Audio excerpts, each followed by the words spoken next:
before dawn, in the cold and the dark, hundreds of great flames roar to life across a hidden valley in the middle of Turkey, and one by one, enormous balloons begin to rise. They lift silently into the pink morning light, dozens of them, then 100, then more, drifting up over a landscape that looks like nowhere else on the surface of the earth. Below them, the ground itself seems to have melted and frozen into a dream. Forests of tall stone cones and spires and pillars, honeycombed cliffs, whole hillsides rippled and folded like candle wax, glowing gold and rose in the first light. It is one of the most photographed sights in the world now, this sea of balloons over the stone valleys. And it has made this remote corner of Anatolia famous across the entire planet. But look closer, past the balloons, and you see the real wonder, and it is far stranger than the view from the sky. Those cliffs have windows. Those stone cones have doors. There are staircases carved up the sides of the pillars, and pigeonholes cut into the rock faces, and dark openings leading back into the hills. Because for thousands of years, the people of this land did not build their homes on top of the ground. They carved them into it.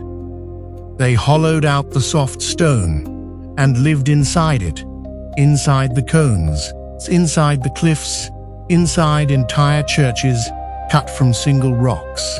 And when danger came, as it came again and again over the centuries, they went further down and did something almost unbelievable. They carved entire cities for tens of thousands of people deep beneath the earth. So here is one of the most surreal and beautiful natural landscapes anywhere on the planet, a wonderland of stone, shaped by nothing but fire and wind and water. And here, in the same breath, is one of the most extraordinary human landscapes on Earth. A place where an entire civilization learned to live not on the land, but inside it. Both of those things are true at the same time. Neither one is an exaggeration. The question this place asks is a beautiful inversion of the way we usually think. We build our monuments up, towers, cathedrals, pyramids, piling stone toward the sky. But what happens to a people who do the opposite?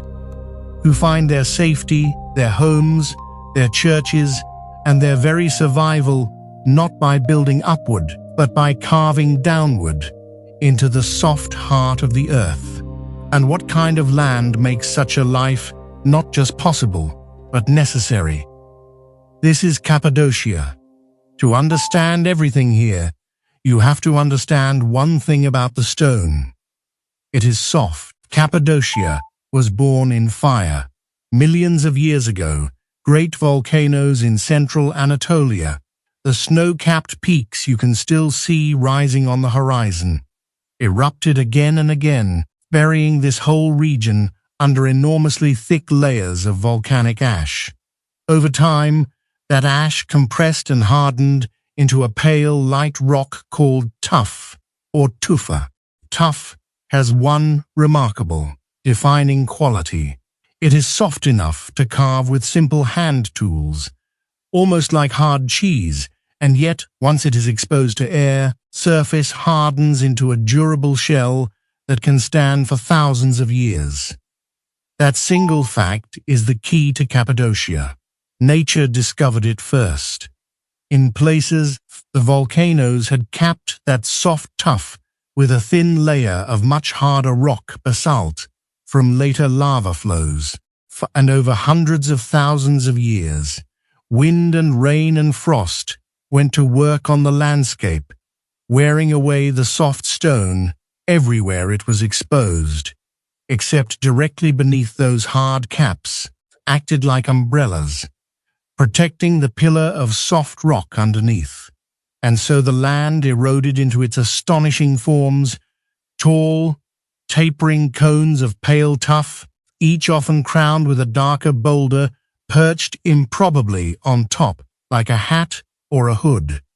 The Turks who live here call them peri-bacalari, fairy chimneys, and they stand in their thousands across the valleys, some of them 30 or 40 meters high, a whole enchanted forest made of stone. And the erosion did more than make cones. Across the region, it carved whole valleys into rippling, flowing shapes, cliffs streaked in bands of white and pink, and honey and pale green. Different layers of ash lie one atop another. Ridges that undulate like frozen waves, and in some valleys, clusters of tall, pale pillars that early travelers found frankly startling in their shapes. The colors shift through the day, from cool gray at midday to blazing gold and rose at dawn and dusk, so that the whole landscape seems to breathe and change with the light. Geologists come here from all over the world, because there is almost nowhere else on Earth where the raw process of erosion has produced something so intricate, so vast, and so strange. It is a masterpiece with no artist, sculpted by nothing but the patient work of water, wind, and time on a land of soft volcanic stone. But the very softness that let the wind carve the fairy chimneys meant something else. It meant that human beings could carve them too, and they did.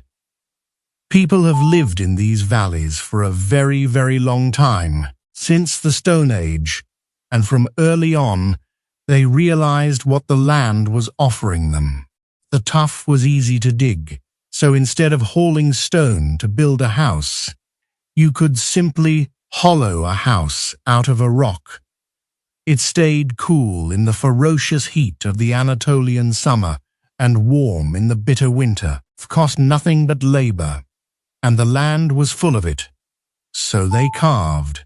They carved homes into the cliffs and into the fairy chimneys, rooms, and then rooms behind rooms, connected by tunnels and stairs, niches for beds and shelves and lamps, arched ceilings, carved cupboards, even carved benches and tables, all cut from the solid rock. They cut deep pits to store grain, and carved cool chambers where they pressed grapes and aged their wine. They cut holes high in the rock for pigeons, whose droppings they gathered to fertilize their fields and vineyards. Whole villages grew up half inside the rock, a tangle of caves and carved facades and hidden chambers, so that from a distance a Cappadocian hillside can look natural and empty, and up close reveals itself to be riddled, honeycombed, alive with human space. People still live this way today, in cave houses that have been continuously inhabited for centuries, warm in winter and cool in summer without any machine, heated and cooled by nothing but the thick, patient stone. In the town of Uchisar, a whole community clusters around and inside a giant rock castle, honeycombed with chambers. In Guremi, cave homes climb the valley walls, and some of the most beautiful hotels in the world are now these same carved caves, their bedrooms hollowed from stone that was old before Rome was founded, so that a traveler today can sleep in real comfort inside a room that a Cappadocian family may have carved by hand 1,000 years ago. And this brings us to the deepest layer of Cappadocia's story, because in this borderland, carving your home into the rock was not only convenient. Again and again, over the centuries, it was the difference between life and death. Cappadocia sits in the heart of Anatolia, which for thousands of years has been one of the great crossroads and battlegrounds of the world, the land bridge between Europe and Asia, fought over by empire after empire. Hittites, whose ancient kingdom rose on these very plains more than 3,000 years ago. Persians, who made Cappadocia a province of their vast empire and gave it its name, from a word meaning something like the land of beautiful horses. The armies of Alexander the Great. Romans, the Byzantines, who held it for centuries as a frontier province. Arab raiders sweeping up from the south, and later the Seljuk and Ottoman Turks. Wave after wave swept across these plains. For the ordinary people living here, that meant one constant, terrible fact of life. Sooner or later, an army or a raiding party was going to come to burn the crops, seize the harvest, carry off captives, and vanish. You cannot fight an empire, but you can disappear. And so the people of Cappadocia used their soft stone to perform one of the most astonishing feats of survival engineering in human history. They dug down. Beneath the visible villages, over generations, they excavated entire cities underground. Vast networks of rooms and tunnels and stairways, plunging many levels deep into the earth. Not cellars, not hiding holes. Cities.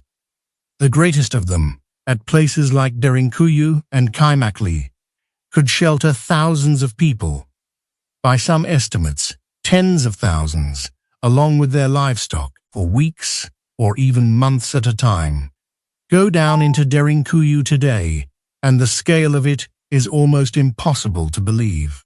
It descends many levels below the surface, well over 50 meters down, deep enough to hold a small town stacked beneath the fields. There are living quarters and kitchens with blackened ceilings, where the smoke was cleverly vented far away to hide it. There are stables for animals, storerooms for food and jars of oil and wine, wells for water sunk from deep inside, so no one on the surface could poison them, and even a chapel and a school, all carved from the living rock, far underground. Most ingenious of all is the ventilation, a system of shafts, sunk deep into the earth, that carried fresh air down through every level, so that thousands of people and their animals could breathe, hidden in the dark for weeks on end. And at the entrances to each level stood the last line of defense, great circular stone doors, like millstones weighing hundreds of kilograms, which could be rolled across a passage from the inside to seal it completely, and which no attacker could budge from the other side. The defenders even left small holes in the center of these stone wheels, so they could see and strike at anyone trapped on the far side. And Derinkuyu is not alone. There are dozens of these underground cities scattered across Cappadocia. Some historians believe there may be hundreds, many still unexplored or unknown, and the greatest of them were connected to one another by long tunnels running for kilometers beneath the plain, so that people could pass, unseen, from one hidden city to the next.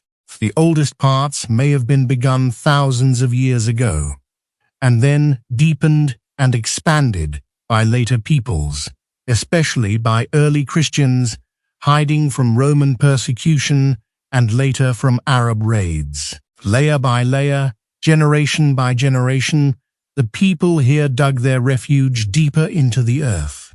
Imagine it. An army arrives. The village on the surface is empty, silent, abandoned. The enemy finds nothing, no people, no animals, no grain. And beneath their very feet, sealed behind stone wheels in the breathing dark, an entire community waits, with its food and its water and its livestock, for the danger to pass. Then, when the army has moved on, they roll back the stones and climb up again into the light and go back to their fields. It is one of the most extraordinary survival strategies any people ever devised. Civilization that learned, when the world became too dangerous, to simply vanish into the earth. But Cappadocia's underground is not only about hiding. It is also about faith, because this soft stone became the canvas for one of the most remarkable sacred landscapes in all of Christianity. In the early centuries of the Christian era, Cappadocia became one of the great heartlands of the new religion. This was the home of towering early Christian thinkers, the men known as the Cappadocian Fathers, who helped shape the very core of Christian theology in the 4th century. And it became a magnet for monks and hermits, who found in these strange valleys the perfect place to withdraw from the world. The soft rock that made hiding easy also made building a monastery easy. You did not need stone and mortar and years of labor. You simply carved your church directly into a cliff or a cone, and so they carved hundreds of them. Cappadocia is riddled with rock-cut churches, chapels, and monasteries, more than 1,000 of them across the region. In the valley now called Gura, an entire monastic complex was hollowed from the rock, a whole open-air museum of churches cut into the fairy chimneys, with names given by later villagers for what they saw inside: the Apple Church, the Dark Church, the Church with the Sandals. Inside these carved churches, on the curving stone walls and ceilings, the monks painted. They covered the rock with frescoes, Christ and the saints, angels and apostles, scenes from the Gospels, the whole story of a faith, in rich reds and blues and gold, many of them still glowing, astonishingly preserved. More than 1,000 years later, deep in the cool dark of the rock.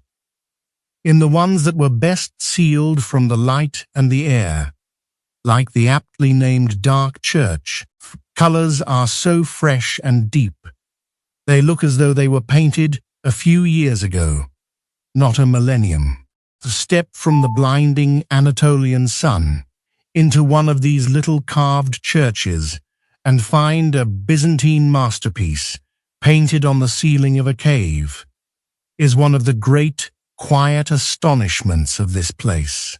There were once whole underground monastic communities here, with carved refectories where monks ate at stone tables cut from the rock, carved cells where they slept, carved chapels where they prayed. Entire lives of devotion lived inside the stone. A whole hidden world of faith, carved and painted into the soft rock by people who built their heaven, like everything else here, by digging into the earth, rather than reaching above it. And when raiders came, as they did, the monks could seal their painted churches and vanish into the same underground refuges as everyone else, taking their faith down into the dark until it was safe to climb back into the light. Step back out into the valleys now, because Cappadocia is not only a human landscape, it is a living one. One small creature is woven through the whole of its story.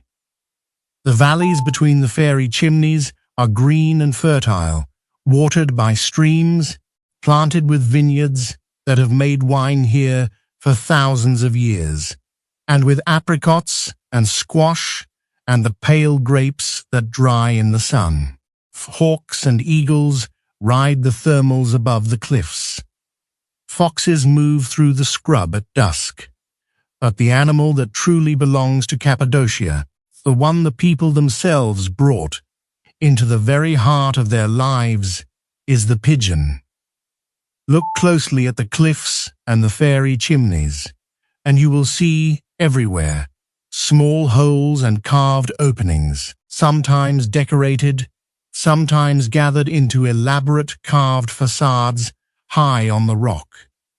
These are dovecotes, pigeon houses, And there are countless thousands of them across Cappadocia, carved into the tuff over centuries. Because the people here learned long ago that the pigeon was worth its weight in gold. Not for its meat mostly, but for its droppings. In this dry land, pigeon guano was the essential fertilizer that kept the vineyards and orchards alive, generation after generation. So the Cappadocians carved homes for wild pigeons into the cliffs, painted the entrances to attract them, and harvested the precious fertilizer they left behind, a quiet partnership between people and birds that sustained the whole agriculture of the region for hundreds of years. There is something perfect about it. In a land where humans made their homes, by carving into the rock, they carved homes into the rock for the birds as well. And the birds, in return, fed the fields that fed the people. The fairy chimneys are dotted with these little carved doorways, high up, out of reach, where the pigeons still wheel and settle at dusk. The whole landscape, human and wild, stitched together in the same soft stone. Everyone, people and birds and vines alike, living in and on and off the same strange volcanic rock, brings us to Cappadocia now, and to a new pressure, one that the underground cities were never built to withstand. Today, Cappadocia is not hiding from anyone. It is one of the most visited places in all of Turkey, and one of the most famous landscapes on Earth. Millions of visitors, well over 4 million, in a single recent year, pour into these valleys, to walk among the fairy chimneys, to sleep in the cave hotels, to descend into the underground cities, and above all, to float above it all, at dawn in the balloons that have become the region's global signature. Cappadocia is now, by a wide margin, the hot air ballooning capital of the world, with hundreds of balloons and hundreds of thousands of passengers taking to its skies every year. That fame has brought real prosperity to a once poor corner of Anatolia, and a genuine, well-earned pride. But the very softness that made this whole world possible also makes it fragile, and the crowds that now love Cappadocia are in their way harder on it than any invading army ever was. The soft tuff that carves so easily also erodes easily, and crumbles and can be damaged by too many feet, too many hands, too much building. As the money poured in, so did illegal construction, hotels and additions cut and built without permission, scarring the protected valleys and threatening the very landscape people came to see. Turkish authorities, who have designated most of the region a protected site and a UNESCO World Heritage Landscape, have been fighting back, cracking down on unlicensed building, demolishing over 1,000 unauthorized structures in recent years, and bringing in strict new rules to control the tours, the balloons, and the pressure on the fragile stone. It is the same quiet struggle we have seen in Venice, in Kyoto, in Petra, a place trying to stay itself while the whole world arrives to admire it, trying to protect the goose while everyone crowds in to see the golden egg. And under it all, the deeper rhythm of Cappadocia goes on. People still live in the cave houses. Farmers still tend the vineyards in the valleys. The pigeons still wheel around their carved dovercoats at dusk. Far below the hotels and the tour buses, the great underground cities still wait in the dark and the silence. Empty now, their stone doors rolled back, but still there, still ready, a memory carved into the earth of a time when survival meant learning to disappear. So climb up to a high point in the valleys at the end of the day, and watch the light go down over Cappadocia. The setting sun turns the fairy chimneys from gold to amber to deep rose, and their long shadows stretch across the valleys. Lights begin to glow in the windows, carved into the cliffs, in cave houses that have sheltered people for 1,000 years. Somewhere below, the last tour group climbs up out of an underground city, back into the evening air. A few late pigeons circle their dovecotes in the rock. And far off, the great volcanoes that made all of this stand pale and silent on the horizon, the source of the ash that became the stone that became this entire impossible world. None of it is decided. The crowds may overwhelm the soft valleys, wearing away the very wonder they come for, or the new rules may hold, and Cappadocia may find its balance between the world and the stone. The erosion that made the fairy chimneys will, in the end, unmake them too. They are always slowly wearing away, and always, somewhere, new ones are being born.